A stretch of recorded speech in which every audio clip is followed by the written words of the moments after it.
Hey, all my Crimsonites, and welcome to the Crimson Cure channel, where we embrace our femininity, increase our womanly value, and celebrate our brothers. So join me on our feminine journey to learn, heal, and grow.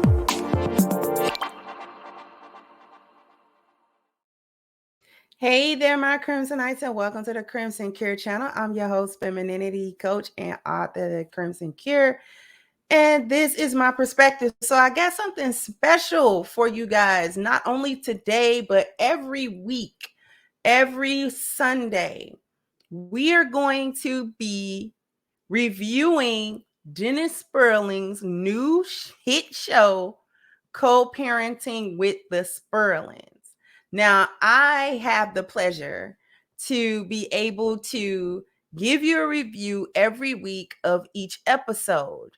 Okay. And it's the Dennis Spurling that you think it is. He definitely has created a wonderful new show that depicts his co-parenting relationship and just a little bit more about his family life and his work-life balance. And I find it to be very interesting because it really gives you a look into something that is happening real world for him. Right? It's not something that is a movie script or made up, or he's not playing a character. He's him. His ex-wife, Stephanie, is her, and his children are his children. And so the first episode is entitled Family Matters. Okay. And it was a wonderful pilot, I thought. And so what I'm going to do, of course, the link to that episode is going to be in the description box. So please run right over there after this review. Go and take a look. Keep up. The only way you can keep up with that show is if you subscribe to his channel as well, because he drops an episode each week. Okay. So I'm going to kind of get right into what I think about it. And the reality is, first, I'm going to talk about the first impression of the show itself. All right. My first impression is that I love the reality show format, the reality show vibe that he's giving. Obviously, this is a winning formula for any television show when you are actually depicting real life events and you want to present those events in a way that is entertaining and good and informational and educational as well, right? I thought that the production value was very, very, very good. I thought that the camera cutaways were good. I thought even down to the confessional cutaways, you know how reality TV shows have the confessionals and everything. Everybody gets to say something that the other person doesn't hear right away. And because we were accustomed to looking at that, so I thought that that was a wonderful way to present what he wants to present in terms of showing his co-parenting relationship with his ex-wife and their children. The other thing that I really want to get to before I get to the actual review of the episode is that really big ups and big props to Dennis. And the reason why it's big ups and big props to Dennis is because he has done this himself. He has sat down with the team and he has created a show. Okay. A show that he can control and manage without the need of a larger network that oftentimes when you pitch your show or whatever to a larger network, the first thing that you have to do is you've got to make sure that you've got to be at least more than fairly certain that they are going to take your show and put it in a time slot that is going to be beneficial for you. But the other thing that I think is ingenious about it is that the aversion of the larger networks also avoids them controlling a narrative them controlling how the show is produced, controlling how the scenes are edited, and things of that nature, because we know that more often than not, I have not seen a reality show outside of Dennis Spurlings' show that depicts Black people in a more positive light. Okay. Usually we know that the drama and the fighting and the arguments and the this and the that is what draws a viewership. And I'm very, very happy that he chose, obviously, not to go the hyena route on how to get viewership. This is catered first and foremost to his own subscribership that's not looking to watch the next homegrown Love and Hip Hop. They're not looking to do that. They're not even looking for a man of Dennis's stature to even try to portray himself as something that he isn't, and something that he hasn't portrayed himself to be in the public eye in the first place. So I really give a lot of props. It's just stand up. And this is why I agreed to do the reviews. This is why I want to do the reviews, and I'm very happy to do so. Now that we've gotten that out of the way, let's go on to the episode itself. So in this episode, we're getting a little bit of his work-life balance. We are getting a little bit of a case that he's working on with a young man. And we are also getting his actual co-parenting with his ex-wife, Stephanie, okay? And seeing how they interact with one another. Now, I think, and I've always thought this, that his interactions with his sons they're awesome, and they're also realistically depicted for a father that is very, very invested in cultivating his sons. If you've seen father-son time, for a man who is truly raising his sons and not just around them, but he's invested in like who they become as men, those moments that he's spending and the moments that we see with him interacting with his sons or playing with them or whatever the case may be is actually realistically depicted when you think about if you've ever seen that type of father-son time. So I've always thought that that was really adorable, especially, coming from a woman's, perspective about that. It's like adorable to see a man really be invested with his children, a Black man, no less, raising young Black boys to be great Black men. So, and his children are always very well behaved. They're always very mannerable. And, so that's a wonderful thing. You get to see a father being a father, actively being a father. Now, on to his ex-wife, Stephanie. Stephanie appears to be a somewhat of a decent woman. She's kind of a typical woman, and I'll get to what I mean by that. In the grand scheme of co-parenting, it's not that bad. I have seen so much worse. I've seen so much toxicity when it comes to co-parenting, and this is not that. The toxicity is not there. And just the arguing and the back and forth and all of that sort of thing, that's not actually present. And so the dynamic of their co-parenting is actually not that bad. It's actually pretty decent. If you're gonna co-parent, if you've got to co-parent versus actually remaining in the relationship and in the home with the person that you had children with, then this is the best case scenario for that, right? Because Stephanie seems to be, all in all, a mature woman who is willing to cooperate and willing to co-parent with Dennis in a way that is not toxic and in a way that is not destructive to their children. Okay. They're able to speak cordially with one another with some very key things that I observed. They're able to speak cordially with each other without two things being present that make co-parenting toxic. The first thing, they are able to sit and speak with one another without the undertone of contempt.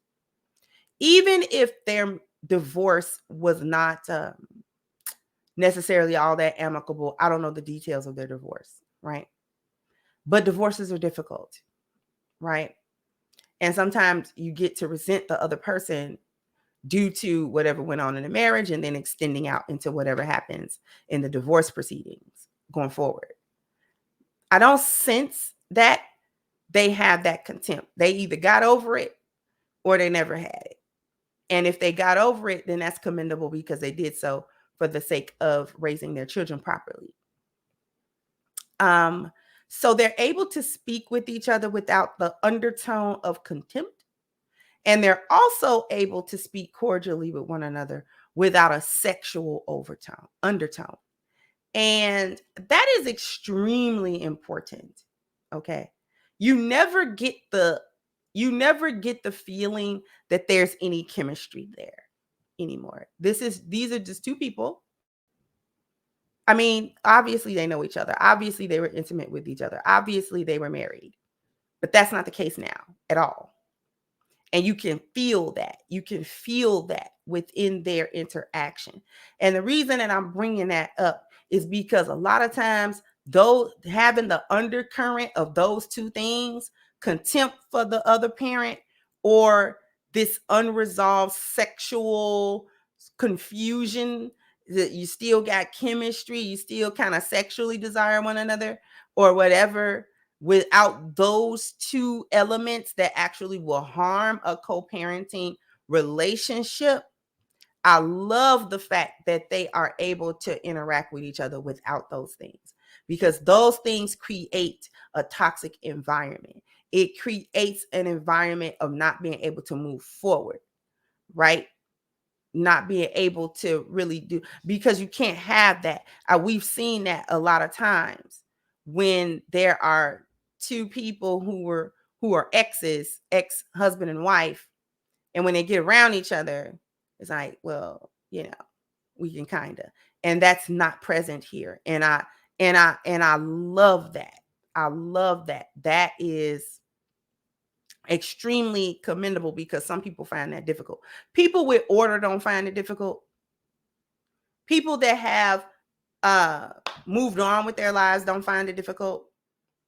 People who understand why the relationship didn't work in the first place don't find it difficult not to dip back into that water, because dipping back into that water for what?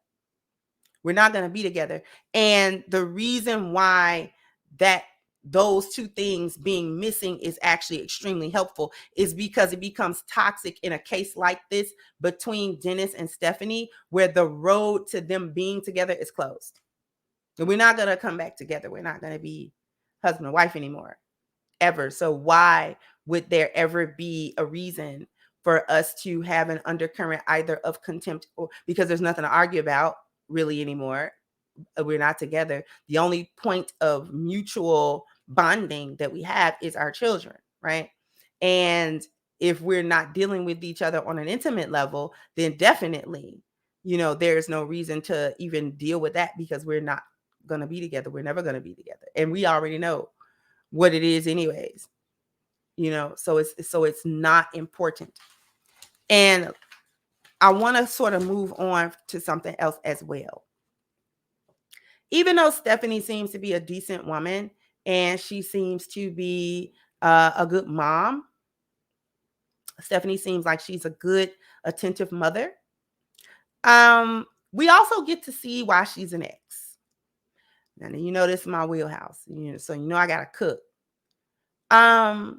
She ends up having a conversation with Dennis, and I may show you a little bit of a snippet so you can get a little bit of that. Just to wet your whistle, you're going to have to go over to his channel to watch the entire episode, which I highly recommend. But she ends up having a conversation with Dennis about him not being able to take the children one weekend. And that conversation, the way in which she sort of characterized well, I need you and you kind of need to be there. And, I tried to arrange babysitting. I tried to arrange other things so that, we could, so that the children could be watched this weekend, but they were expecting to be with you. And now you're telling me that something came up at work and you are unable to watch the children, because that's what ended up happening. He had an emergency in the case that he was working on, and he needed to be in the office for an extended amount of time, and he was unable to watch the children at that time. But she had a lot of things to do. She wasn't extremely argumentative. It didn't devolve into some type of uncontrollable situation. However, you kind of see where the problems kind of come in at sometimes, because there's a such thing as being frustrated, and there's nothing wrong with that. But then there's also, you can't mischaracterize what's going on. The man is obviously hands-on with his children as much as he absolutely can be, right? But when you are a man, and when you are the breadwinner, and when you are the provider, and when you're still providing a lifestyle for them, whether you're married to her or not, the children have to have a particular lifestyle. She's the custodial parent. So, what he does financially and monetarily still affects them greatly.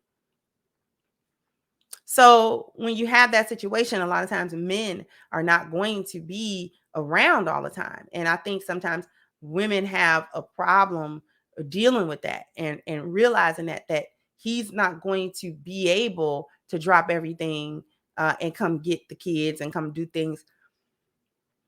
And sometimes they might think that that's unfair because they have to drop it. Yeah, you have to drop it. You drop everything. You're Mama Bear. You drop everything and come get them, because the children are more of a priority for you than anything else, because it's husband, wife, children. And even though they're not husband and wife anymore, the dynamic of the parenting still exists, right? It still exists. So I thought that the way in which she characterized or tried to sort of insinuate that he's not necessarily helpful with his children, I thought was problematic. But more so than that was listening to the influence of her friend. So eventually she needed to call a friend of hers to watch the children. And she said that she was a little bit reticent to watch them, to call, because she had called before. And when you hear the conversation, I'm just gonna, you know what? I'm gonna let you go and listen to it. When you hear the conversation between those two, yeah, that the first thing that occurred to me was, this is why she's an ex. Because she seemed decent otherwise. Then we go, why wouldn't the relationship have worked? It worked long enough to have beautiful children. So it wasn't like some type of wham, bam, thank you, ma'am situation. It was a full-on marriage and a full-on committed relationship. Now, I don't know what brought about the end of that relationship. However, just a little snippet of listening to the friend and the friend having input. The friend should never have input. And the reason why the friend doesn't have input is because the friend only knows what Stephanie's characterization is. She doesn't know anything about Dennis other than she's looking at Dennis from the perspective of Stephanie and anything that Stephanie has ever shared with her, coupled with whatever she might have seen in their relationship. So an opinion is formed, right? And then given. And then Stephanie's like, yeah, kind of. It's like, no, not really. Not really. So all in all, I really enjoy this show. I definitely look forward to the other episodes. He's got a few more episodes that you all need to go and watch, okay? Because the show is actually very entertaining. And it is very funny, actually, when you stop and kind of look at what's going on. It's kind of funny. I do enjoy the positive narrative that is being placed forth for a Black family, right? Because even in a situation, because this is real, this is what a lot of people are facing. Co-parenting, right? Co-parenting. A lot of us, we're co-parenting. I mean, I'm not, but I'm just saying, a lot of people are co-parenting now, right? Whether they were married before or not. This is the reality of a lot of people's lives. So I think that this is something that is definitely relevant in today's speaking about or depicting a family dynamic, right? Because even though they are not in a relationship anymore, they still have to have a working co-parenting relationship for the children.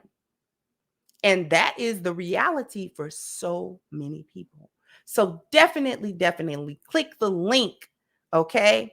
Click the link, go and watch the show. The link will be in the description box. Subscribe to Dennis's channel and wait with bated breath for every episode. All right, jump down in the comments, let me know what you think. Like, share, subscribe to the channel if you have not. Once again, I'm your host of Crimson Cure, and this was my perspective. Bye bye, Crimsonites.